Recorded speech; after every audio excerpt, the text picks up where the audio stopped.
Muito bem. Nessa semana, então, na semana 8 da segunda jornada, meu sonho, meu projeto de vida, nós vamos então nos inspirar, nos lembrar das pessoas que nos inspiram, aquelas que estão longe, aquelas que estão mais próximas. E na segunda parte desse módulo, que será na próxima semana, nós vamos trabalhar sobre a questão de missão, de visão e o que você escolhe fazer aqui nesse mundão que tem tantos problemas e esperando que pessoas corajosas como você deem o próximo passo para solucionar esses problemas e tornar esse mundo mais leve, mais alegre e mais feliz. Faz sentido para você? Legal. Então vamos lá. A primeira coisa que eu quero trazer para vocês é uma frase do Brown. Tá vendo esse slide aí? Ele diz que eu aprendi que para crescer como pessoa, preciso me cercar de gente mais inteligente que eu. Legal essa frase, né, gente? Tá, mas quem é mais inteligente que eu? Uau, muita gente. Até porque a gente tem que se lembrar que nós temos todos inteligências diversas. Hoje mesmo eu estava sentada na rede conversando com meu filho logo depois do almoço. E ele usou uma expressão que eu não gosto. Ele estava reclamando das feministas radicais, né? E dizendo algumas expressões que são utilizadas e estava colocando que quem diz isso ou quem concorda com isso é porque é idiota. E eu fui explicar para ele que não existe pessoa idiota. Todos nós somos inteligentes. Lembra da frase do Einstein que a gente viu lá no início? Todo mundo é um gênio, mas se um peixe for avaliado pela sua capacidade de subir em uma árvore, passará a vida inteira achando que é estúpido. Mas o que a gente tem que levar em consideração é que cada um de nós tem diversas inteligências. E em alguns a inteligência vai ser mais elevada em relação a alguns aspectos da vida, mas em outros menos elevada, e tá tudo bem, porque a gente tá junto e tá aprendendo um com o outro, ok? Então, quando o Brown diz que a gente precisa se cercar de gente mais inteligente do que eu, no meu entendimento, ele está se referindo àqueles aspectos em que ele quer avançar. Aí ele vai buscar pessoas que sempre existirão, que são mais inteligentes que ele naquele aspecto, para quê? Para aprender. Então nós temos que ser humildes no sentido de perceber que sim, nós sempre temos algo a aprender com o outro. Pode ser a pessoa mais humilde do mundo, mas nós sempre temos algo a aprender um com o outro, tá? E aí eu te faço uma pergunta. E quem é para você a pessoa mais inteligente do mundo? Eu tinha algumas suspeitas sobre quem seria o homem mais inteligente do mundo. E aí eu descobri que existia um livro em que uma pessoa que era um ateu resolveu estudar a personalidade de uma pessoa e chegou à conclusão de que sim, ela era a pessoa mais inteligente da história. E ele traz aqui no livro O Homem Mais Inteligente da História, do Augusto Cury. Ele traz uma frase que diz: a Europa, palco da Primeira e da Segunda Grande Guerra, precisa redescobrir um Jesus não religioso, um amor que transcende barreiras culturais, que abraça mais e julga menos, que desperdiça tempo com os que vivem à margem da sociedade. E esse livro é muito interessante, então eu recomendo que você faça a leitura, porque para mim sim, ele é uma das pessoas, ele é a pessoa mais inteligente da história. E independente da sua religião, independente do seu credo, nós estamos aqui analisando não a figura religiosa, mas a figura humana que passou por esse planeta e nos deixou muitas e muitas afirmações para que a gente pudesse se libertar, porque aqui, na época onde ele passou, Existia muita violência, muita injustiça, muito orgulho, muita desigualdade de gênero, muita arrogância, mas principalmente o medo que nos acorrenta e que nos impede de ver o mundo como ele verdadeiramente é e nos impede de usar os nossos talentos, as nossas capacidades para ser contribuição nesse planeta. Ele nem precisava ter escolhido nascer, mas ele escolheu. Escolheu nascer para dar um exemplo para a gente, né? Escolheu nascer para mostrar um caminho de libertação. E não só de libertação, de alegria, de leveza. Infelizmente, as imagens que nós temos hoje, especialmente as mais antigas, no momento em que havia muito controle, a Inquisição inclusive, nós víamos um Jesus sempre crucificado, um Jesus sempre triste, cabisbaixo, impingindo a todos nós um sentimento de culpa. E foi com esse sentimento que eu vivi durante muito tempo. Então, eu quero que você, nesse momento, olhe para esse Jesus como uma figura humana simplesmente que passou por aqui. É divino? Sim, é divino. Assim como cada um de nós também é divino, porque Ele mesmo falou isso pra gente. Então não olhe para Ele com sentimento de culpa pela crucificação, porque não é algo pelo qual Ele gosta de ser lembrado. Vamos lembrá-lo pela transformação que Ele ajudou a fazer nesse mundo, fazendo com que as pessoas se conectassem mais e acreditassem mais de que era possível mudar sim pelo amor. E tem uma frase muito interessante dele que eu gosto, que está no Evangelho de Mateus 19:14, que diz: deixai vir a mim as crianças, pois o reino dos céus pertence aos que são semelhantes a elas. E o que é uma criança, né? O que tem de característica uma criança que nós podemos manter em nós mesmos, independente da idade, já que nós somos todos seres atemporais? Nós podemos ser ingênuos, podemos ser alegres, podemos ser leves, podemos ser brincalhões, podemos ser...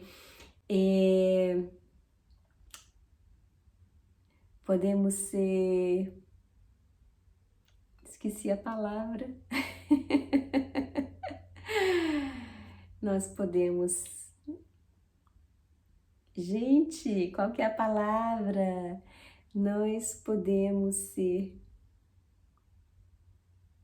Nós não precisamos nos encaixar em tantas regras. Nós podemos sim ser livres para viver. Nós podemos espontâneos. É essa a palavra, né? Espontâneos. Então, por que não sermos mais assim e menos formatadinhos para caber numa caixa? Então é essa reflexão que eu quero trazer para você.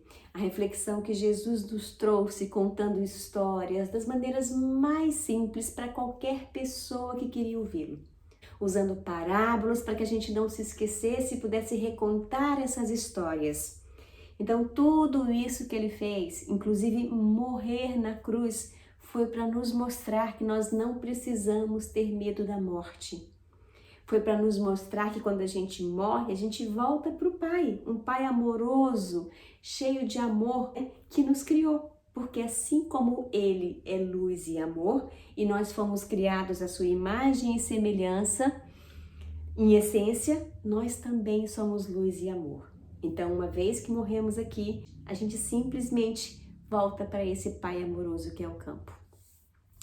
Então, o que eu quero dizer para você é que se você ainda está perdido e não sabe por onde começar, siga o exemplo dele. E principalmente, lembre-se do que ele nos falou: vós podeis fazer o que eu faço e muito mais. E entre os ensinamentos mais importantes, ele colocou: amai a Deus sobre todas as coisas e ao próximo como a ti mesmo. Isso resume exatamente o que é que nós viemos fazer aqui. Experienciar a criação amando-nos uns aos outros e amando ao Pai sobre todas as coisas, por tudo que Ele fez e nos oferece. não é? Então, para mim, esse é um exemplo de maior inteligência e é alguém que eu quero estar sempre próximo. E aí, tem uma outra pessoa que nasceu no mesmo dia que Jesus, 25 de dezembro, de acordo com o calendário juliano e não o gregoriano, que é o atual. E ele tem uma frase muito interessante. Confere aí. Newton, ele diz: "Se vi mais longe, foi por estar sobre ombros de gigantes." Mas esse cara é muito científico, esse cara é muito cartesiano, esse cara é muito... O que isso tem a ver com a realização de sonhos? Tem a ver que para a gente realizar sonhos, a gente precisa buscar exemplos e buscar o conhecimento para a gente saber quais passos nós daremos para a realização desse sonho. E Newton, um cara super tímido que acabava que se escondia, né, nos saraus e nas festas que aconteciam na Inglaterra, ele dizia, era muito humilde. Então ele dizia que as soluções que ele enxergou não foram simplesmente da cabeça dele. Ele estudou as pessoas que vieram antes sobre os temas que chamavam a sua atenção. E foi a partir do que ele estudou que ele conseguiu enxergar mais longe para trazer então mais solução para os problemas do mundo. Então, esse é um cara também que me inspira. E eu espero que inspire você a pelo menos se lembrar que sim, que você pode se inspirar em outras pessoas para realizar o seu maior sonho de vida, tá? Próximo, Leonardo da Vinci. E ao falar de Leonardo da Vinci, eu quero que você faça uma conexão com o filme que você assistiu, né? O documentário sobre o efeito sombra. Para se lembrar que essas pessoas todas que nós estamos trazendo aqui, todas elas em algum momento da sua vida cometeram erros e tá tudo bem. E foram julgadas e também julgaram muitas vezes. Mas nesse momento em que a gente busca inspiração, em que a gente busca aumentar a nossa centelha divina, aumentar esse fogo que está aqui para a gente poder realizar, a ideia é que a gente foque na luz de cada uma dessas pessoas. Leonardo da Vinci nunca frequentou uma faculdade e ele é considerado um dos maiores gênios da humanidade, considerado o homem do Renascimento. Então, eu quero que você foque nessa pessoa para se lembrar de que ele também tinha dificuldade de concentração. Pois é, ele tinha tanto conhecimento e ele sabia tanto de tantas coisas que ele não conseguia focar numa só. É possível que você também seja assim. E se você for, lembre-se que é importante que você aceite a sua genialidade e encontre então o ponto de conexão entre essas várias áreas que chamam a sua atenção. Pode estar aí a chave para a realização do seu sonho, tá? Para você ter ideia, além de tudo isso, Leonardo da Vinci suspeita-se que ele era estrábico, vegetariano, ambidestro, homossexual, já tínhamos falado, né? Portador de déficit de atenção, rótulos que as pessoas carregam ainda hoje como se fossem algo negativo. E não precisa ser, são apenas diferenças que existem entre nós. Todos nós somos iguais em essência, mas diferentes nas nossas características. E são essas características que fazem diferentes as nossas experiências de vida. E são essas experiências que nos ajudam a prestar atenção em pontos que os outros não prestam. E tem uma coisa interessante na história de Leonardo da Vinci que diz que ele era um filho bastardo, como se dizia antigamente, não é? Ele era filho de um tabelião. E olha só que interessante, se ele tivesse sido reconhecido como filho legítimo do tabelião, ele simplesmente seguiria a carreira de tabelião. E se ele tivesse seguido essa carreira, com certeza não teria nos deixado aí tantos esboços e registros de invenções maravilhosas como paraquedas, submarino, helicóptero, não teria pintado a Mona Lisa, a Santa Ceia e tantas outras.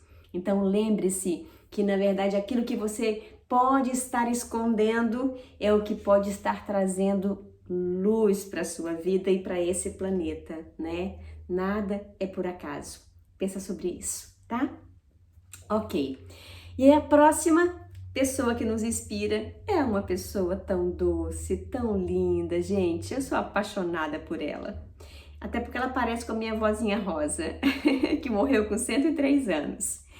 Gente, Cora Coralina, ela era uma poetisa e uma poetisa nata, né? Porque ela só cursou até a terceira série do curso primário. Meu pai só fez até a quarta série. Ao longo da vida, ela escrevia os seus versos, né, nos cadernos, em folhas soltas. Possivelmente tinha um monte de papel espalhado pela casa. E aos 70 anos, ela resolveu que ela ia aprender datilografia para poder organizar os seus poemas, porque ela queria publicar um livro. Pois é, e ela conseguiu. Os seus versos foram elogiados até por Carlos Drummond de Andrade. E ela é muito lindinha. E hoje, ela inclusive ocupa a cadeira número 3 da Academia Goiana de Letras. E a casa dela hoje é um museu na cidade de Goiás, que recebeu da UNESCO o título de Patrimônio Histórico e Cultural da Humanidade. Ela podia simplesmente ter ficado quietinha no canto dela, levantando todos os dias, fazendo o seu cafezinho, comendo o seu bolinho, né, cuidando da casa, só isso. Mas ela resolveu que aquilo que ela tinha de melhor, que eram os seus versos, deveria ser levado para o mundo.